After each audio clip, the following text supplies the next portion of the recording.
राजनीति कस्तो चल्दैछ के लाग्दैछ तपाईको अनुभवलाई आज म अनुभवलाई जोडेर फेरि हामी चुनावी विशेषमा आउँछौँ। र मलाई लाग्छ राजनीतिमा लाग्ने पछिल्लो क्षणमा त मैले आफूले बुझिसकेको थिएँ राजनीति भनेको अलिक फराकिलो छाती भएको र राजनीतिमा धेरै उतार चढाव आउँछन् र त्यसमा धेरै स्ट्रगल गर्नुपर्छ। जस्तै अब म थोरै तपाईँको सङ्कटकालको अनुभव र कुनै रोचकपूर्ण घटना अथवा तपाईँलाई सङ्कट परेको घडी जुन तपाईँ पटक पटक सम्झिराख्नुहुन्छ। हामीमाथि आक्रमण र धेरै साथीहरू क्षतविक्षत भयो कि भन्ने रोज धेरै 2 दिनसम्म आक्रमण गर्यो। मैले त्यो दिन सोचेको थिएँ बस्न सकिँदैन। तपाईँहरूको एजेन्डा चाहिँ लागू हुने, एजेन्डामा देश चल्ने, तर नेतृत्वले आफूलाई सक्षम रूपमा चाहिँ बलियो ठानेर आफूले नेतृत्व गर्न नसक्नुले प्रचण्डले यो कुरा नसकेको हो भन्ने कुराहरू तपाईँहरूले कार्यकर्ता लेभलदेखि लिएर नेता लेभलदेखि लिएर स्वीकार्न सक्ने स्थिति हुन्छ कि हुँदैन? त्यो कदापि हुँदैन। बैतडीमा गठबन्धन भयो भने एमालेको स्थिति के रहन सक्छ? तपाईँ पहिलादेखि राजनीति गरिरहेको हुनाले पनि त्यो स्ट्राटेजीमा जान्छौँ हामी। आफ्नो गठबन्धनमा आपसमा गर्दैनौँ कि एमालेलाई साइज मिलाउने किसिमको राजनीतिक स्ट्राटेजी गर्छौँ हामी। नेकपा माओवादीले आफ्नो अस्तित्व बचाउनको लागि नेपाली काङ्ग्रेससँग गठबन्धन गर्यो भन्ने खालका कुराहरू आछन्। यो तपाईँ केन्द्रीय सदस्य जिम्मेवार नेता भएको कारणले गर्दाखेरि पनि सम्पूर्ण मतदाताहरूलाई तपाईँको कार्यकर्ताहरूलाई तपाईँको सन्देश के हुनसक्छ? आफ्नो अस्तित्व बचाउनु हो या तपाईँको एजेन्डा स्थापना गर्नको लागि? यो कुरा यो झुटा मिथ्या र आरोप हो।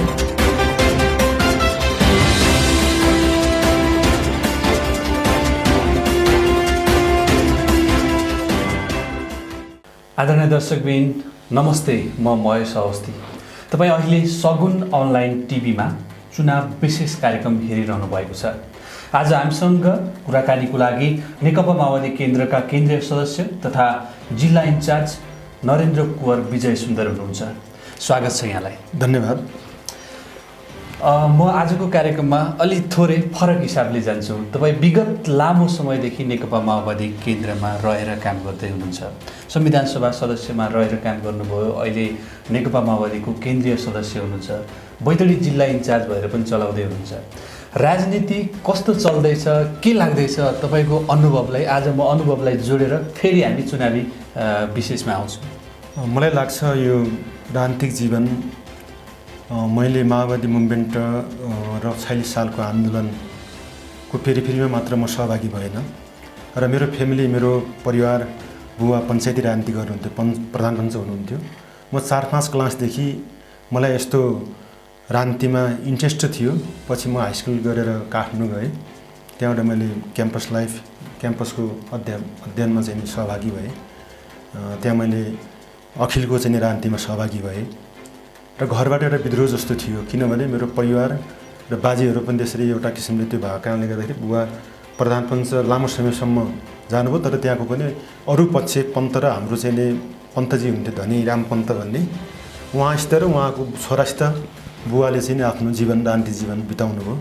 तर बुवा अलि पञ्चायती कालमा पनि अलि चाहिँ प्रगतिशील सोचका थिए र मैले यो वामपन्थी आन्दोलनमा जाने बेला अलि परिवारले त्यस्तो किसिमको रोकटोक अब त्यो काठमाडौँ लाउने समय पनि अब मैले फ्यामिलीको भन्नै पर्छ, मेरो आमाहरू 2टा हो, हामी चाहिँ अलग अलग बस्थ्यौँ। त्यो बेला मलाई काठमाडौँ पढाउने इच्छा थिएन आमाको।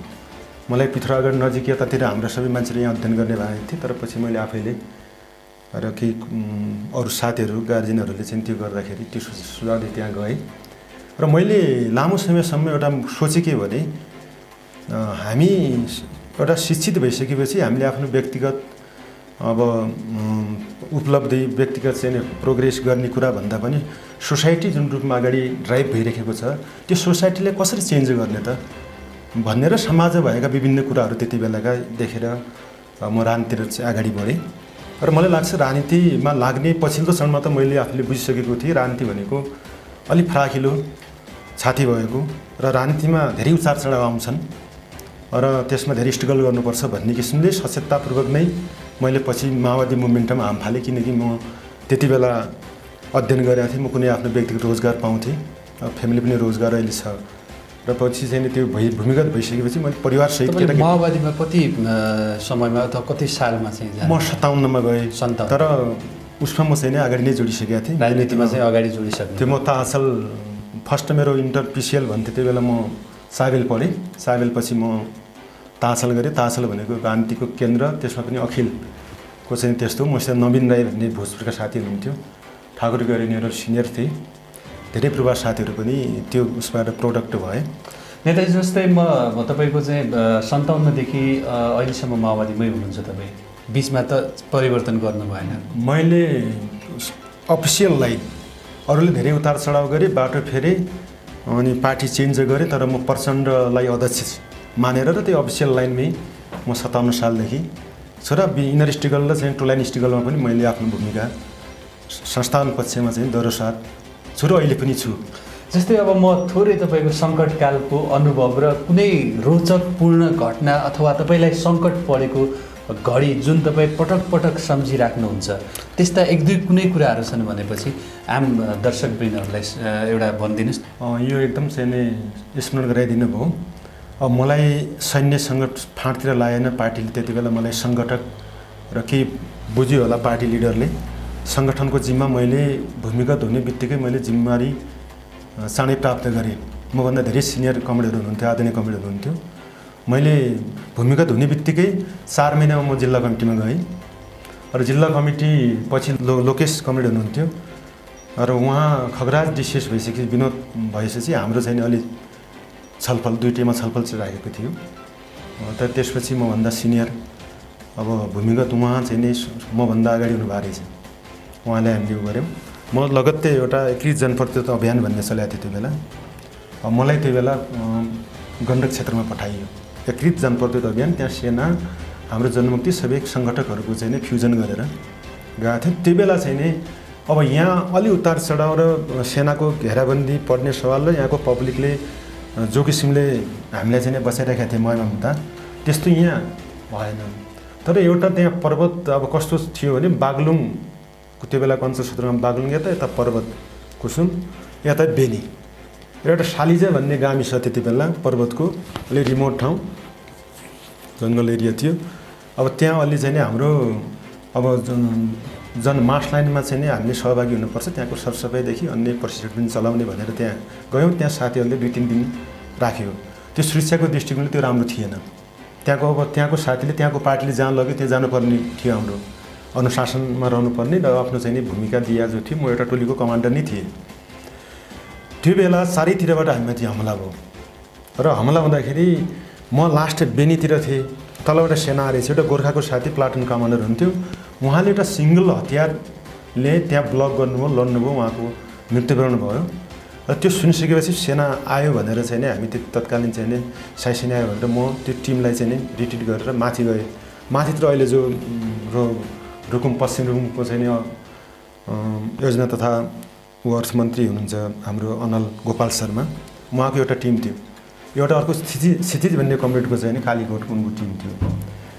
अब मैले सेना आयो भनेर भने साथीहरूले मानेन। कहाँ सेना आउनु भने तल चाहिँ नि जब म सेना आयो सायद तपाईँहरूलाई जानकारी गरेको म त हिँडेँ भनेर चाहिँ नि उकालो के लगाएको थिएँ।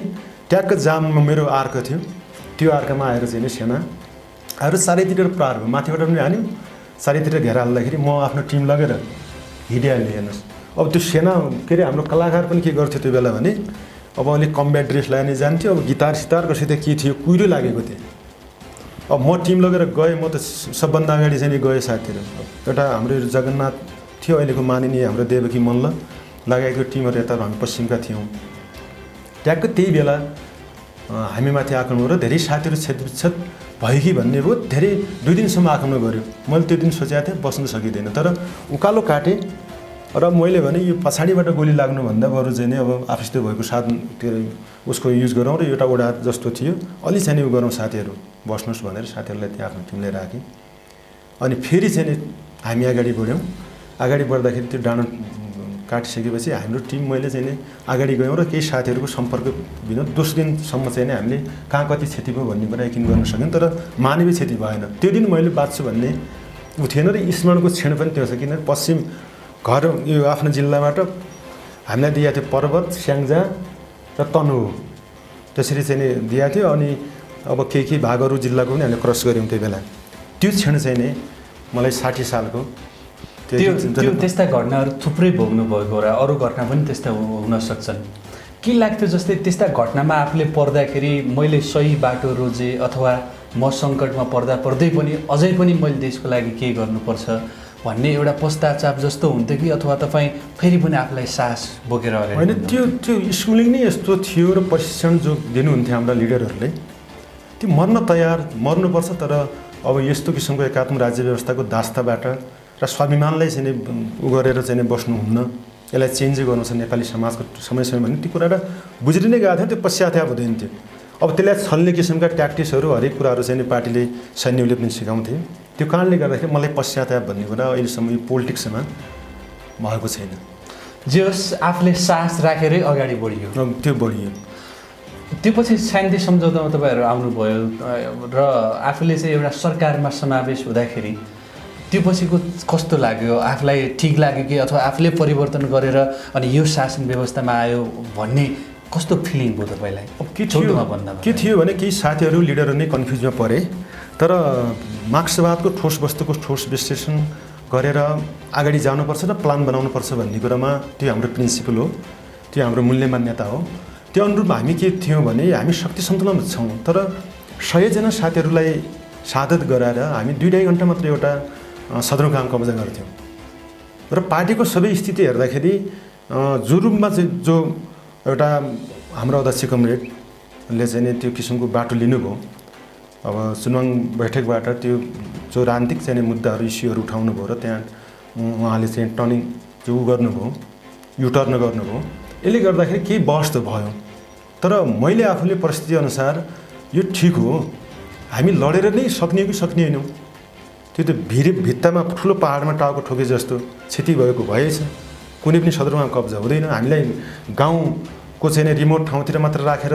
साधन स्रोतदेखि अन्य कुरा त्यो तत्कालीन सरकारले आफ्नो नियन्त्रणमा लिने युद्ध चाहिँ नै लामो हुने हो भोलि चाहिँ नि विद्रोह नै पब्लिकबाट नै हुनसक्ने स्थिति कुनै कुनै ठाउँमा त्यस्तो पनि भयो त्यो कारणले मलाई लाग्छ त्यो मार्क्सवादको नयाँ प्रयोग मालेमाको नयाँ प्रयोग हो त्यो विचारमा विकास हो राजनीतिमा नयाँ किसिमको कोर्स छ त्यहाँबाट सुरु गर्यो अध्यक्षले त्यो कारणले नै के हो भने विश्वका कुनै पनि विद्रोहीहरूले त्यही नेतृत्वले शान्तिकाल त्यही नेतृत्वले युद्धकाल विद्रोह गरेको इतिहास कम छ र अहिले पनि के हो भने अब हाम्रा केही पार्टी जीवनमा उतार चढावहरू आए टुट भयो र आन्तरिक कन्फ्लिक्ट र द्वन्द्वलाई चाहिँ नै व्यवस्थापन गर्ने सवालमा केही विधिको विकास गर्ने सवालमा केही हाम्रा लिमिट रहे तर यो अहिलेको चाहिँ राजनीतिक कोर्स लिनमा जो इनिसिएसन लिनमा जो माओवादी पार्टी हाम्रो लिडर जो सफल भएको छ यसमा मलाई लाग्छ मलाई गर्व छ किन नेपाली जनतालाई एउटा नयाँ राजनीतिक बाटो गोरेटोमा एउटा राजमार्ग बनाउने भोलिको जेनेरेसनलाई त्यो चाहिँ अवसर दिएको छ र एउटा त्यति तत्कालीन चाहिँ एउटा एकात्मक राज्य व्यवस्था संवैधानिक राजतन्त्र र बहुदलीय प्रजातन्त्रका 7 दल लगायतको त्यो प्रणालीलाई आखिर शक्ति सन्तुलनमा हामी त्यो पुग्दैन थियौँ भने मलाई लाग्छ त्यो राजनीतिक कोर्स चेन्ज हुँदैन थियो प्रणाली चेन्ज हुँदैन थियो त्यसैले त्यो प्रणाली खाका हामी कोर्यौँ अब त्यसलाई कसरी पूर्ण बनाउने भन्ने सवालको बाटो ओपन छ र अहिलेको संविधानलाई पनि त्यो संविधान पनि मलाई लाग्छ त्यो गतिशील छ तर कुनै बेला अब त्यस्ता शासकहरू सत्ता सञ्चालकहरू त्यस्ता निक्लियो भने जसरी अहिले दुर्घटना भयो हाम्रो जनताले एउटा त्यो दिएको चाहिँ एउटा जन्मतै लत्याउने काम अब त्यो बेलाको नेकपाको हाम्रो अध्यक्ष त्यति बेला प्रधानमन्त्रीले जो किसिमको स्वेच्छाचारी तरिकाले एउटा बहुलठ्य तरिकाले आफै हौँ भन्ने टाइपको जो गर्यो त्यहाँ चाहिँ एउटा कम्युनिस्ट मुभमेन्ट र यो व्यवस्थामाथि चाहिँ जो आयो यो चिजलाई पनि बचाउने सवालमा काङ्ग्रेस सहितको वाम लोकतान्त्रिक गठबन्धन जो बनायो यसमा मलाई लाग्छ हामीले लिएको बाटो र हाम्रो नेतृत्व हरेक बेला पोलिटिकल इनिसिएसन लिन सक्ने छन् भन्ने कुरामा म विश्वस्त छु र त्यही रूपमा हामी तल पनि त्यो रूपमा आफ्नो राजनीतिक गतिविधिहरू एक्टिभिटीहरू त्यसरी बढाइरहेका छौँ। नरेनजी जस्तै अब तपाईँहरू अहिले हामी माओवादी बलियो छौँ र हाम्रै सिस्टममा चाहिँ देश चलिरहेको छ भन्ने तपाईँहरूको दाबी हुन्छ होइन? बलियो छौँ अहिले पनि हाम्रो चाहिँ इनिसिएसन छ हाम्रै चाहिँ एउटा चाहिँ नेतृत्वमा देश चलिरहेको छ र हामीले त्यो किसिमको नेतृत्व गरिरहेका छौँ भन्ने तपाईँहरूको अहिले पनि दाबी छ यसो हो यहाँनिर तपाईँलाई जो क्वेसन राम्रो क्वेसन सोध्नुभयो म स्पष्ट कति पार्ने कोसिस गर्छु। मैले नेतृत्व हाम्रो कोही पोलिटिकल इनिसिएसन लिनमा हामी सफल भयौँ त्यो एजेन्डाहरू स्थापित गर्न हामी सफल भयौँ र जुन नेतृत्वको त्यो चाहिँ राजनीतिक कार्यक्रमबाट जसरी हामी यो राजनीतिक कोर्समा गयौँ नेपाली काङ्ग्रेस र त्यति बेलाको एमाले अन्य राजनीतिक दलहरूले मलाई लाग्छ लामो समयसम्म एउटा सरकारको अभ्यास गरे। उनीहरूले त्यसलाई नै सत्ता सोचेका थिए। तर यस्तो किसिमको राजनीतिक संरचना जो व्यवस्था सिस्टम प्रणाली चेन्ज गर्ने सवालमा त मलाई लाग्छ त्यो व्यवस्था भएको थिएन। एकचोटि 7 सालमा उठ्यो, संहिता सम्बन्धी स्वर्गीय गजेन्द्रनारायण निधिले उठाउनु भएको थियो मधेसको कुरा। अरू यावत कुरा समानुपातिक समावेशी कुराहरू, धर्मनिरपेक्षका कुराहरू, संहिता र समानतामूलक समाजसहितको सबभन्दा मुख्य कुरा त माओवादीले के गरिदियो भने समानुपातिक समावेशी भन्ने जो सिद्धान्त प्रतिपादन भयो, यो सबभन्दा ठुलो कुरा हो। तर यसको नेतृत्व लिने सवालमा जो अहिलेको संसदीय अब भिन्न किसिमको सरकारको अभ्यास गर्ने सवालमा हामी सक्सेस भएनौँ। त्यहाँ हामीले बुझाउन सकेनौँ। तर एजेन्डा हाम्रा बोकिरहेछन्, तपाईँहरूले गर्नुभएको छ भनेर काङ्ग्रेस एमालेका अन्यहरू भन्छन्। अब यो कारणले गर्दाखेरि समावेशी मात्र समावेशी भनेको सहभागिता थियो अनि समानुपातिक भनेको सुनिश्चितता हो। 80% भनेर त्यसलाई अफ गर्न पनि सकिने हो। त्यो नयाँ कुरा प्रयोग हो। विश्वको कुनै पनि देशभन्दा नयाँ कुरा हो नेपालमा। अब यस सवालमा केही कुराहरूमा हाम्रो चाहिँ जो बुझाउन नसकेर हामीले नेतृत्व लिन जो सकेनौँ, यसमा हामीले कहाँ हो भन्ने कुरा आत्मसमीक्षा गर्ने कुरा, पार्टीले चाहिँ एउटा गम्भीर समीक्षा र माओवादी मुभमेन्ट जो छ त्यसलाई रिभाइभ गर्ने कुरा, रिथिङ गर्ने कुरा। यहाँनिर तपाईँहरूको एजेन्डा चाहिँ लागू हुने, एजेन्डामा देश चल्ने, तर नेतृत्वले आफूलाई सक्षम रूपमा चाहिँ बलियो ठानेर आफूले नेतृत्व गर्न नसक्नुले प्रचण्डले यो कुरा नसकेको हो भन्ने कुराहरू तपाईँहरूले कार्यकर्ता लेभलदेखि लिएर नेता लेभलदेखि लिएर स्वीकार्न सक्ने स्थिति हुन्छ कि हुँदैन? त्यो कदापि किन हुँदैन भने म तपाईँलाई नेपालको राजनीतिक इतिहासका 3टा कालखण्ड म स्पष्ट पार्न चाहन्छु। जब बिपी कोइरालाले नेपालमा प्रजातान्त्रिक समाजवादको प्रतिपादन एउटा विचारको प्रतिपादन गर्नुभयो, हामी उहाँलाई सम्मान गर्छौँ। आधुनिक राजनीतिलाई जो सुरुवात गरेर उहाँ जानुभयो, तर जनताको स्पष्ट बहुमत पाउँदा पनि 17 सालमा उहाँमाथि कु भयो र उहाँमाथि एट्याक भयो। उनले प्रवास जानु पर्यो, त्यो विभिन्न कुराहरू भयो। त्यसपछिको संसदीय अभ्यास नै गरेर जसरी मदन भण्डारीले जबज भन्ने एउटा राजनीतिक कार्यक्रम ल्याउनु भएको थियो, उनको हत्या नै भयो। उनले वामपन्थी जन्म ल्याए तर संसदीय अभ्यासमा उनले चाहिँ गरेयो। त्यो योगदानलाई पनि हामीले अवमूल्यन गर्नुहुन्न। जो 10 वर्ष 60 दशकसम्म राजनीतिक स्ट्रगल गरेर नेपालका राजनीतिक पार्टीहरूले, नेताहरू, लिडरहरूले चाहिँ जो किसिमको व्यवस्था चेन्ज गर्न सकेका थिएनन्, श्री 3 जाने राणा शासन हटाएर बाध्य भएर राजालाई बोक्न बाध्य भए तत्कालीन पार्टीहरू। एमाले कहिले पनि नेपालको मुभमेन्टको मुन नेतृत्व लिन सकेका थिएन। काङ्ग्रेसको छ, तर 10 वर्षको उथलपुथलले चाहिँ नेपालको राजनीतिमा त मलाई लाग्छ यो कसैले अब प्रतिशोध नराखिकन भन्ने स्वतन्त्र राजनीति विश्लेषक हो र एउटा स्वच्छ राजनीति गर्न सक्ने चाहिँ हैसियत ल्याकत राख्छन् भने त्यो माओवादी केन्द्रले माओवादीले गरेको यो राजनीतिक परिवर्तनलाई चाहिँ अवमूल्यन गर्न मिल्दैन। त्यसैले मलाई लाग्छ यो अब यी एजेन्डा र यो व्यवस्था, यो सिस्टम बदले बापत हाम्रो के छ जनसमुदाय त हाम्रो कर छ। अनुरोध पनि गर्छौँ, हामीले एकचोटि संविधान बनाउनेमा ठुलो दल दिनुभयो, हामीले यो ल्यायौँ, संविधान यी कुराहरू ल्यायौँ।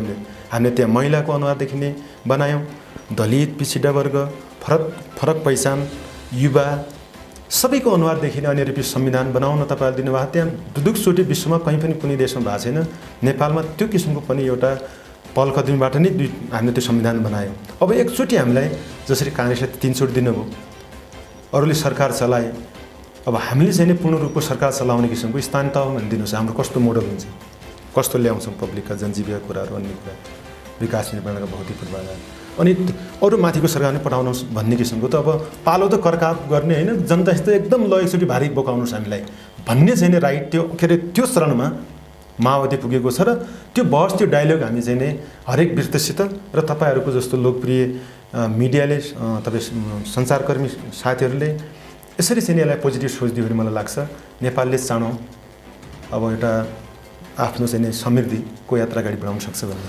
नरेनजी, तपाईँहरूलाई एउटा आरोप जनताले कस्तो पनि लगाएको छ भने जुन किसिमले एउटा आफ्नो आन्दोलन गरेको थियो माओवादीले 51-52देखि, त्यो बिचमा सङ्कटकालको बिचमा आफूले गरेको सङ्घर्ष र अहिले सत्तामा आइसकेपछि माओवादी चाहिँ भएको परिवर्तन र सत्ता पक्षमा गएर एउटा आफ्नो चाहिँ स्वार्थ पूर्तिको लागि गयो कि भन्ने खालको आरोप पनि लगाएको छ नि। यसले गर्दाखेरि त तपाईँहरूको पछिल्लो ट्रेनमा के जनमत अथवा के आकर्षण घटेको मान्न सकिन्छ?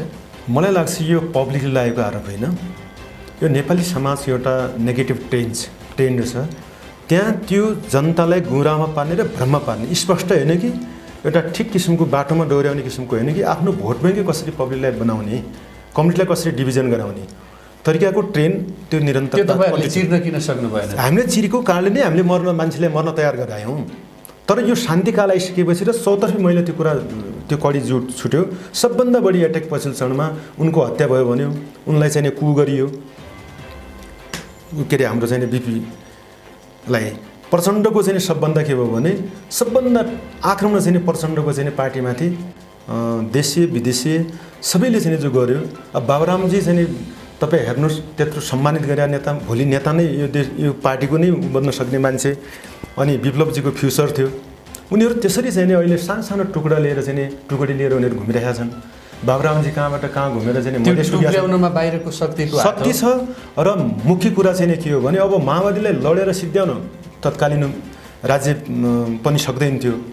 हामी पनि पुरै लडेर चाहिँ पुरै बन्दुकको नालबाट जसरी रसियन क्रान्ति, सोभियत सङ्घको क्रान्ति, अनि क्युबाको क्रान्ति, भियतनामको क्रान्ति, अनि चाहिँ उता चिनिया क्रान्तिको मोडलमा गएर त सकिँदैन थियो भने नेपालमा यो नयाँ प्रयोग गऱ्यौँ।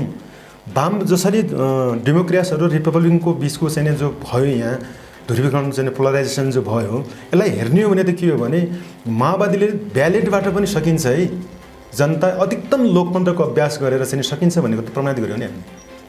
तर हुन्छ त्यो हामीले सबै छरेको बिउ त हाम्रो उम्रदैन नि खेतमा भने यो सबभन्दा अहिले घेराबन्दी आक्रमण हामीमाथि भएको छ। यसलाई चिर्छौँ र पब्लिकलाई हामी कन्सियस गरी त्यो एउटा अभियानै चलाएर जनसम्बन्धलाई दिगो भनेर हामी अगाडि बढ्छौँ। माओवादीले तपाईँले भन्नुभयो एकचोटि हामीलाई भारी बोकाउनुहोस्, नेतृत्वको भारी बोकाउनुहोस् भन्ने कुरा जुन तपाईँले आग्रह गर्नुभयो, यो भारी बोकाउने अथवा यो विश्वास तपाईँलाई माओवादी केन्द्रलाई जनताले फेरि गर्ने चान्स कति छ तपाईँले त्यो देख्नुभयो? त्यो गर्छन्, किनकि हामीले लामो समयसम्म सरकारको अभ्यास गर्ने, सत्ता नै त्यही हो सोचेर जाने पार्टीहरूले समय समयमा आफ्नो राजकीय क्षमता, कार्य सम्पादन, कार्यदक्षतामा जहाँ जो लिमिट देखेर ठुल्ठुला एक्सिडेन्टहरू नेपालका राजनीतिक पोलिटिकल एक्सिडेन्टहरू भएको छन्। हामीलाई लाग्छ हामी एक्सिडेन्टबाट बचाएका छौँ। एउटा रोड म्याप हामीले तयार गरेका छौँ र आफूले पूर्ण सरकार नहुँदै पनि सरकारमा सहभागी हुने बेला हाम्रो मन्त्रालयले अरूभन्दा लोकप्रिय काम गरेको छ। त्यो पूर्ण हामीले चाहिँ जो समाजवादतिर जाने किसिमको मोडल त्यो अभ्यास गऱ्यौँ भन्ने कुरामा त म दाबी गर्दैन, सन्तुष्ट हामी त्यहाँ छैनौँ। तर हामी विश्वका अनुभव सहितको नेपालको सापेक्षतामा समाजवादी मोडल के हो त भनेर अहिले तपाईँ हेर्नुहोस्, सबै दलले महाधिवेशन गर्यो, अरूले चाहिँ पदीय भागभन्दा गरे। हामीले राष्ट्र सम्मेलन भनेका थियौँ, तलबाट महाधिवेशनमा ठुलो तयारी गरेर तल सेल कमिटीदेखि टोल कमिटी बनाएर हामी माथि जाँदाखेरि हामीले त्यहाँ चाहिँ 8 दिनसम्म बहस गऱ्यौँ। र नेपालमा कुन कुन साधन स्रोत र कुन चिजलाई बेस बनाएर चाहिँ हामीले नेपालको 21औं शताब्दीको नेपालको समाजवादी बाटो भनेर चाहिँ हामीले पास गरेका छौँ। त्यो बहस हुन्छ। अब उनीहरूले भागभन्डा लिएर उनले जबरजमा कुनै मोडिफाई गरेन। काङ्ग्रेसले चाहिँ प्रजातान्त्रिक समाजमा त कुनै नयाँ मोडल ल्याएको छैन, मोडिफाई गरेको छैन। तर हामीले हिजो 21औं शताब्दीको जनवाद भन्ने थियो, त्यो जनयुद्ध व्यवस्था फाल्नुको लागि लिएको एउटा राजनीतिक कार्यक्रम थियो। अहिले भनेको समृद्धि र चाहिँ देशलाई नयाँ मोडलमा ढाल्नको निम्ति हामीले यो बाटो लियौँ। यो डिबेट हामी गर्छौँ। नेपालका राजनीतिक पार्टी मात्रै नै विश्वका हरेक समाजवादी मोडलमा गएका देश राष्ट्रसित चाहिँ त्यो बहस गइसक्यो थियो। त्यो कारणले मलाई लाग्छ हामीले फरक राजनीतिक कार्यक्रम ल्याएको कारणले गर्दा पनि जनता यहाँ गोलबन्द हुन्छन्। हिजो आफ्नो लालाबाला लगेर मर्न तयार भए, तर यो राजनीतिक डिबेट र हामी जनतासित जोडियौँ। हाम्रा चाहिँ केही आनिमानहरू बिग्रेका छन्, जनसम्बन्ध टुटेको छ। यदि हामी जाने हो भने अहिले त हाम्रो धेरै साङ्गठनिक रूपमा त अफ भएको छौँ हामी। त्यसै कारणले मलाई लाग्छ हाम्रो राजनीतिक कार्यदिशा अरू पार्टीभन्दा कमजोर छ भन्ने होइन, यसलाई पब्लिकसम्म बुझाउने तरिकाले चाहिँ त्यहाँ जाने सवालको एउटा साङ्गठनिक त्यो तयारी साथ हामी जाँदैछौँ, हामी सक्छौँ। आदरणीय दर्शकबिन, तपाईँ सगुन अनलाइन टिभीमा निर्वाचन विशेष कार्यक्रम हेरिरहनु भएको छ। आज हामीसँग नेकपा माओवादी केन्द्रका केन्द्रीय सदस्य एवं जिल्ला इन्चार्ज नरेन्द्र कुँवर विजय सुन्दर हुनुहुन्छ। विजय सुन्दरजी, जस्तै हामी आज यो बसलाई थुप्रै कोणबाट हेर्नु पर्दाखेरि र यो बसलाई लग्नु पर्दाखेरि आजको कार्यक्रममा चुनावी विशेष कार्यक्रम भएको कारणले गर्दाखेरि थोरै यसलाई चाहिँ जोड्न खोजेको मात्रै हो। अन्य कार्यक्रमहरूमा पनि यो हामी जोड्नेछौँ। अब निर्वाचन नजिक आइसकेको छ, स्थानीय तहको निर्वाचनलाई लिएर तपाईँले बैतडीमा कस्तो किसिमको तयारी गर्दै हुनुहुन्छ र अनि कसरी अगाडि बढ्दै हुनुहुन्छ? हामीले अब पार्टी केन्द्रका र सरकारमा सहभागी भएको र मुख्य कुरा प्रतिगमनका विरुद्धमा गठबन्धन भएका राजनीतिक दलहरूले एउटा किसिमको होमवर्क चाहिँ गरिरहेका छन्। तर हामी यहाँ यसरी तयारीसार गएका थियौँ कि हामीले सबैवटा टोल्स सेल पालिका सबै बैठकहरू बसालिसक्यौँ धेरैचोटि। अहिले म आफै अब विविध कारणले काठमाडौँ केन्द्रीय कमिटीको बैठक भएको कारणले अरू कारणले चाहिँ मैले केही ढिला भयो जिल्लामा आउने। अहिले हामीले 10 पालिकाले सिद्ध्याएर रिपिट गरिसक्यौँ। हामी सिङ्गल जाने भन्ने थियो र हामीलाई किन थियो भने मतान्तर त्यति बैठकमा कम बेसी छैन। हामीले पहिले पनि 3टा पालिका जित्ने भन्ने गरेका थियौँ, थोरै मतले हार्यौँ। वार्डमा हाम्रो धेरै झिनोमत छ धेरै ठाउँमा। यसैले अहिले हामीले धेरै साङ्गठनिक रूप र अन्य कुराहरू र हामीले लिड गरेको पालिकाको तपाईँ कार्य सम्पादन हेर्नुहोस्, देशैभरि 8औं छ, बैतडीमा फर्स्ट छ पुर्चोनी। तर अरू चाहिँ नि अब धेरै लामो समयमा सरकारको अभ्यास गर्ने पालिकाहरू के स्थिति छ तपाईँले त्यहाँ बुझ्ने कुरा हुन्छ। त्यसै कारणले अहिले सबै कुरामा चाहिँ नि हामी सिङ्गल भए पनि यति पालिकामा जान सक्छौँ भन्ने थियो। पहिलाको निर्वाचनमा तपाईँले 3वटा पालिका लिने भन्ने टार्गेट थियो, एउटा मात्रै सक्नुभयो। एउटा सक्यौँ, तर अहिलेकोमा कति तपाईँहरू? अहिले त हामी एकदम अहिले हामी चाहिँ नीतिगत रूपमा भन्छौँ हामीले यसपालि एउटा नयाँ मोडालिटीमा चाहिँ नि प्रत्येक पालिकामा माओवादीको चाहिँ नि सहभागिता गराउने। 10 पालिकामा जनप्रतिनिधिहरूको त्यहाँ कुनै ठाउँमा कार्यपालिकामा बहुमत होला, कुनै ठाउँमा मेन चाहिँ नि प्रमुख नै या अध्यक्ष आउला, कुनै ठाउँमा वार्ड अध्यक्षहरू बढी आउलान्।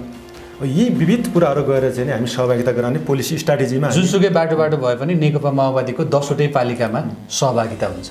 त्यही रूपमा गएको छ र अहिले मुख्य कुरा अब माथिबाट एकदम निर्देशन नै भइसक्यो। अब गठबन्धनले जानुपर्छ भने यहाँ अब नेपाली काङ्ग्रेस माओवादी समाजवादी एकरी समाजवादी बिचको चाहिँ नि अब बस्ने भनेर चाहिँ नि म आएको, नत्र म फिल्डतिर थिएँ। अब हाम्रो सभापति काङ्ग्रेस सभापतिजी के कामले काट्न जानुभएको रहेछ। अब हामी बस्छौँ र एउटा मोडलमा हामी जान्छौँ। मुख्य कुरा प्रतिगमनलाई परास्त गर्ने भन्ने सवालले नै हामी यसरी एउटा चुनावी कार्यक्रम हामी अगाडि बढाउँछौँ। गठबन्धन गर्ने कुराहरू आइरहँदाखेरि तपाईँहरूका उम्मेदवारहरू त फरक बाटोबाट पनि त तपाईँहरूले घोषणा गरिराख्नु भएको छ। यिनीहरू ब्रेक हुन्छन् अथवा तपाईँहरूको चाहिँ नयाँ बाटोबाट अब जाने हो निर्णयको हिसाबले? यसमा त अब हामीले घोषणा गरेका उसमा जसले एउटा आधार साङ्गठनिक आधार हिजो र आज कस्तो छ, कुन पोजिसनमा हिजो काङ्ग्रेस रह्यो, कुनमा फर्स्ट रह्यो, कुनमा हामी फर्स्ट रह्यौँ, काङ्ग्रेस सेकेन्ड रह्यो र एमाले चाहिँ फर्स्ट सेकेन्ड भएको ठाउँमा समाजवादीले लाई सहभागी गराउने त्यो किसिमको मोडलबाट जाने भन्ने किसिमको माथिबाट अब गठबन्धनका शीर्ष नेताहरूले त्यो किसिमको भनिरहेका छन्। तर यहाँको सापेक्षता हामीले कसरी जाने त भन्दा जसरी नेपाली काङ्ग्रेसकै हकमा जसरी 6वटा युनिटहरू जित्यो, एमाले 3वटा जित्यो र त्यसमा काङ्ग्रेसको चाहिँ नि अलिक बढी मतले जित्या ठाउँ भनेको मलाई लाग्छ नमेलौली हो, थोरै मतले हार्यो हामीले। अब शिवनाथमा हेरिहाल्नु तपाईँले अध्यक्षले मात्र जित्नुभयो। यहाँ पनि अब ऊ चाहिँ नै ऊ भयो धाँधली भयो भनेर धेरैचोटि मुद्दा खेप्नु भयो यहाँको। अहिले भन्ने हो भने सबभन्दा युनाइट भएको पार्टी भनेको नेकपा माओवादी केन्द्र छ र अलिक सानो अहिले विद्रोह गरेका कारणले गर्दाखेरि समाजवादी होला। अब काङ्ग्रेसमा धार छ, अलग अलग उस प्रचारमा गइरहेका छन्, ओडादेखि माथि छ त्यस्तो ऊ पनि छ। त्यसै कारणले मलाई लाग्छ आफ्नो आत्मगत अवस्था हेरेर हामीले स्वच्छतापूर्वक र यसो गठबन्धनलाई भोलि प्रदेश केन्द्र र भोलिको बन्ने सरकार गभर्मेन्टमा पनि के हो भने गठबन्धन हुन्छ कसरी निर्वाचन प्रणाली। यदि गठबन्धन बैतडीमा भयो भने तपाईँहरूले दाबी गर्ने पालिका कुन कुन हो? त्यो मलाई लाग्छ अहिले हामी छलफलमा बसेका छैनौँ, पार्मीमा पनि बसेका छैनौँ। तपाईँहरूको आफ्नो दाबी त होला। सिङ्गल हामीले जाने भनेको सिङ्गल लड्छौँ र त्यहाँ जित्छौँ। अब किनभने पुर्चुनी भयो, सिगास भयो, अनि मेलौली भयो, अनि डिलासेनी भयो, अनि दोबडा केदार हामीले चाहिँ नि आफूले 5वटा हाम्रो चाहिँ थियो र हाम्रो त्यहाँको अन्तर्विरोधभित्र खेलेर विभिन्न कुरा गरेर हामी प्लस हुँदै गइरहेका थियौँ। अब अहिलेको अवस्थामा अब काङ्ग्रेसले जितेका पालिका, हामीले चाहिँ जितेर अनि कम्पिटिसनमा गएका पालिकाहरू र अनि चाहिँ नि एकीकृत समाजवादीलाई चाहिँ एउटा तरिकाले स्थापित गर्नुपर्ने स्थिति भएको कारणले गर्दाखेरि एउटा बिचको बाटो कुन मोडलबाट जाँदा हुन्छ भन्ने कुरामा हामी चाहिँ छलफल गर्छौँ र यसलाई एउटा गठबन्धनलाई ठिक तरिकाले बैतडीमा गर्ने र मुख्य प्रतिगमनका माथि चाहिँ नै यो चुनावीले यसलाई एउटा मुभमेन्टको रूपमा लिने, एउटा आवाधिक चुनाव मात्र होइन कि सिस्टमलाई बचाउने, संविधानलाई बलियो गर्ने तरिकाले यो चुनावलाई निर्वाचनलाई हामी लिन्छौँ। त्यो गठबन्धनमा तपाईँहरूको सहमति यदि जुटेन भने तपाईँहरूलाई त्यो पालिका जो तपाईँहरूले दाबी गरिराख्नु भएको छ त्यो पालिकाहरू दिएन भने त आफ्नो हिसाबले हिँड्नुपर्ने हुनसक्छ नि त नि त्यो। हामी त्यो रिजिट गर्दैनौँ। हामी अहिलेको पोलिटिकल सिचुएसन हेरेर हामी कसरी जाने भन्ने कुरामा हामीले यसरी रिजिट हुनुभन्दा पनि अहिलेको परिस्थितिलाई मध्यनजर गरेर हामी त्यहाँ मिलाएर जाने अगाडि पछाडि चाहिँ भएर चाहिँ हामी जान्छौँ, त्यो हामीले गर्नुपर्छ। अब बैतडीको पुर्चोडीमा तपाईँहरूको पहिलाको रूपमा पनि एउटा बलियो आधार देखिएको थियो। अहिले पनि तपाईँहरूले चाहिँ आफ्नो उम्मेदवार विक्रम कुँवर प्रतीकलाई उपस्थित गराइसक्नु भएको छ अथवा उहाँ चुनावी मैदानमा उभिसक्नु भएको छ। त्यो पालिकामा तपाईँहरूले चाहिँ पाउनुभयो भने अन्य पालिकामा तपाईँहरूले चाहिँ मिलाएर जाने स्थिति आयो भने तपाईँहरूले मान्नुपर्ने हुनसक्छ नि। अब एउटा कुरा के हो भने मैले भने नि त्यो कुरा बहस छलफलको उसमा कसरी साथीहरू गठबन्धन साथीहरू आउँछन् त्यो आधारमा हुन्छ।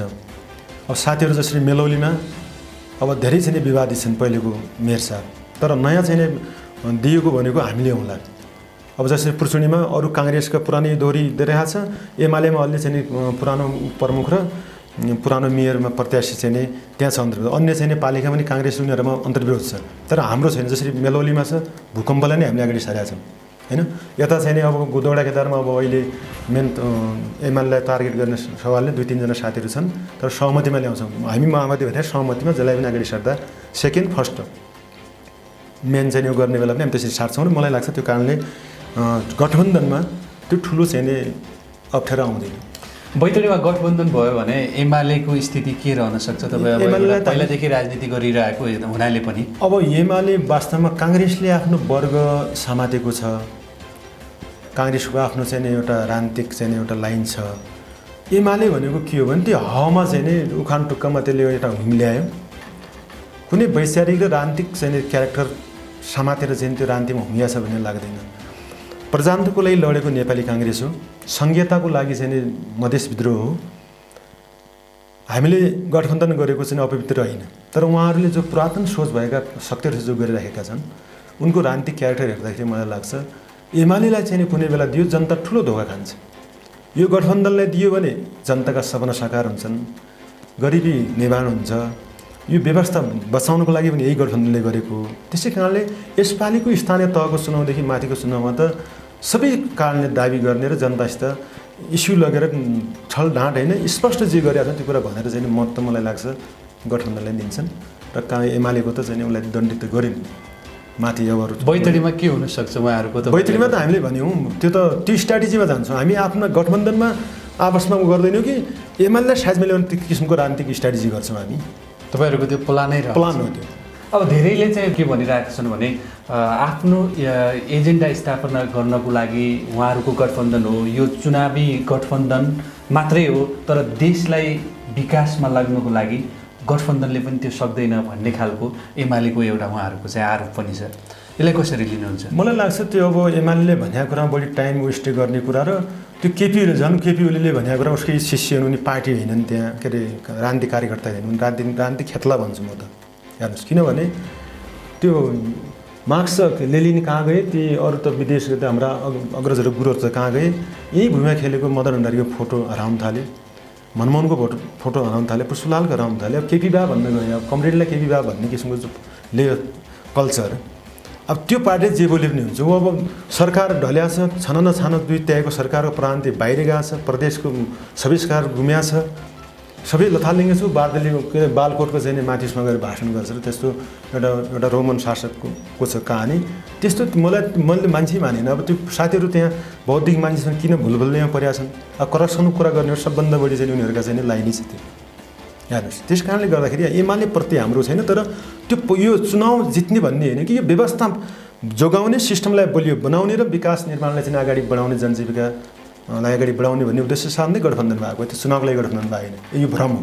हामी अन्तमा पनि छौँ। नेकपा माओवादीले आफ्नो अस्तित्व बचाउनको लागि नेपाली काङ्ग्रेससँग गठबन्धन गर्यो भन्ने खालका कुराहरू आछन्। यो तपाईँ केन्द्रीय सदस्य जिम्मेवार नेता भएको कारणले गर्दाखेरि पनि सम्पूर्ण मतदाताहरूलाई, तपाईँको कार्यकर्ताहरूलाई तपाईँको सन्देश के हुनसक्छ? आफ्नो अस्तित्व बचाउनु हो या तपाईँको एजेन्डा स्थापना गर्नको लागि? यो कुरा यो झुटा मिथ्या र आरोप हो। किनभने गणितीय रूपमा, अङ्गणितीय रूपमा हामी कमजोर होला हरेक तहको सरकारमा, तर राजनीतिक रूपमा हामी बलिया छौँ। मैले अगाडि पनि फर्स्ट तपाईँको सोधेको क्वेसनमा भने नेपालको हरेक राजनीतिक घटना र समस्या राष्ट्र र देश जनतालाई आउने बेला त्यसको पहल कदमी लिने कुरामा माओवादी केन्द्र छ। हाम्रो अध्यक्ष प्रचण्ड हुनुहुन्छ। यसैले हामी त गर्वित पनि गर्छौँ कि अहिले हामी गठबन्धन हुँदैछौँ। तर राजाबाट ज्ञानेन्द्रबाट मुक्त गराउने भनेको वास्तवमा उनले 62-63को आन्दोलनमा त्यो काठमाडौँमा हामी नदेखाएनौँ। मेरो पनि त्यो बेला सेतेर मागले राष्ट्रिय मुक्ति मोर्चाको कारणले मलाई काठमाडौँ जिम्मा परेको थियो। अब कति मान्छे आए, गिरिजाप्रसाद कोइरालाकै स्वर्गीय गिरिजाप्रसादको कति टाउको, अन्यको कति टाउकाहरू हात भाँचिए मान्छे भए। जब हामीले बाहिर घेरा हाल्यौँ, अब सेना र जनमुक्ति सेना त्यो सबै एक्सन बाहिर दिने र त्यहाँ जनता पनि हामीले चाहिँ हाम्रो सङ्गठन गाउँबाट पठाउने भन्ने जो गऱ्यौँ। अनि मात्र चाहिँ 62को आन्दोलन भएको छ। अब एमाले कुरै नगरौँ, उसले कुन दिन उठाएको थियो त्यो कुरा। त्यसै कारणले दललाई, राष्ट्रलाई मात्र मुक्त गराएनौँ कि हामीले दलहरूलाई पनि सावंश त्यो साइखालबाट मुक्त गरायौँ। अनि हामी कुनै अस्तित्व जोगाउने कुरा होइन कि देशको समग्र लिड गर्नको निम्ति हामीले राजनीतिक रूपमा चौतर्फी समग्र र डाइनामिक यदि बन्न सकेनौँ भने यो कुरो राजनीतिले हुँदैन। जसरी काङ्ग्रेसले धेरै अगाडि जानुपर्ने किन खुस्कुदै गएको छ त? नेता चाहिने सबै कुराहरू एउटा चार्मिङ घट्दै गयो नि। अब यो त अहिले त हामीले गठबन्धन भएको नेकपा हुँदाखेरि पनि एमाले जिते हो, न त एमालेको पनि स्थिति कहाँ हो, के हो, कसरी चाहिँ उसले हरेक सरकारमा सभा गरेर के गर्यो भन्ने कुरा देखिएको छ नि त्यो। त्यसै कारणले हामीले यहाँ त्यो लाउने आरोप हो हामी चाहिँ नितान्त देशको एकचोटि लिड गरेर अवस्था बदल्न पनि के अरे व्यवस्था बदल्न पनि माओवादीले 10 वर्ष उथलपुथल एउटा त्यसको नेतृत्व गर्यो। अब जनताको अवस्था र राष्ट्रको अवस्था पनि बदल्नको निम्ति एकचोटि माओवादी पार्टीलाई, माओवादी केन्द्रलाई जिताउनुपर्छ भन्नेमा हाम्रो जबरजस्त एउटा जनसमुदाय अपिल, अनुरोध र बैतडीवासीहरूलाई फेरि एकचोटि जसरी संविधान सभा लेख्ने दुईटै क्षेत्रबाट हामीलाई पठाउनु भएको थियो, संविधान सभा सदस्य रेणुचन्द्र मलाई त्यो संविधान लेख्नमा हाम्रो के त्रुटि के रह्यो, हामी त्यसमा त भूमिका निर्वाह गर्न सक्यौँ भन्ने छ। कि आन्तरिक र बाह्य कुराहरू हुन्छन्। त्यो बेला यदि हाम्रा साथीहरू नफुर्दिएको, बढी क्रान्तिकारी नभइदिएको मलाई लाग्थ्यो योभन्दा परदेशी संविधान आउँथ्यो। त्यसै कारणले मलाई लाग्छ हामीले जनताको बिचमा आलोचित बयान लिएर जाने हिचकिचाहट गर्ने कामहरू माओवादीले गरेका छन्। यसले सिट ठाडो पारेर, छाती फराकिलो पारेर एकभन्दा एक तर्क दिएर विकास हरेक कुराहरू दिने चाहिँ हामी त त्यो छ, त्यो हाम्रो दिमागमा छ। त्यो कार्यकर्ताको बिचमा र अन्य राजनीतिक पार्टी, अन्य सङ्घ संस्थामा त्यो हामी डायलग गर्न तयार छौँ, इन्ट्र्याक्सन गर्न तयार छौँ। हस्, अन्तमा सगुन अनलाइन टिभी हेरेका सम्पूर्ण दर्शकबिनलाई के भन्न चाहनुहुन्छ? अहिले सकारात्मक सोचसहितको सबै यो मिडियाकर्मी साथीहरूले र सगुन अनलाइन टिभी लगायत तपाईँ जस्ता युथ सञ्चारकर्मीहरू जुन यसरी चलाइराख्नु भएको छ, वास्तवमा सधैँ यो जेनेरेसनले पोलिटिक्स र यो देशको, राष्ट्रको र स्थानीय भनौँ कुनै तहको सरकारको जिम्मा लिने होइन। तपाईँहरू भोलिका नयाँ जेनेरेसनहरूले चाहिँ त्यो सकारात्मक सोचसहित अहिलेको यो चुनाव निर्वाचन मात्रै होइन, यो व्यवस्थालाई दिगो बनाउने, संविधानलाई बलियो बनाउने र समृद्धिको बाटो जाने किसिमको एउटा नयाँ मुभमेन्ट हो।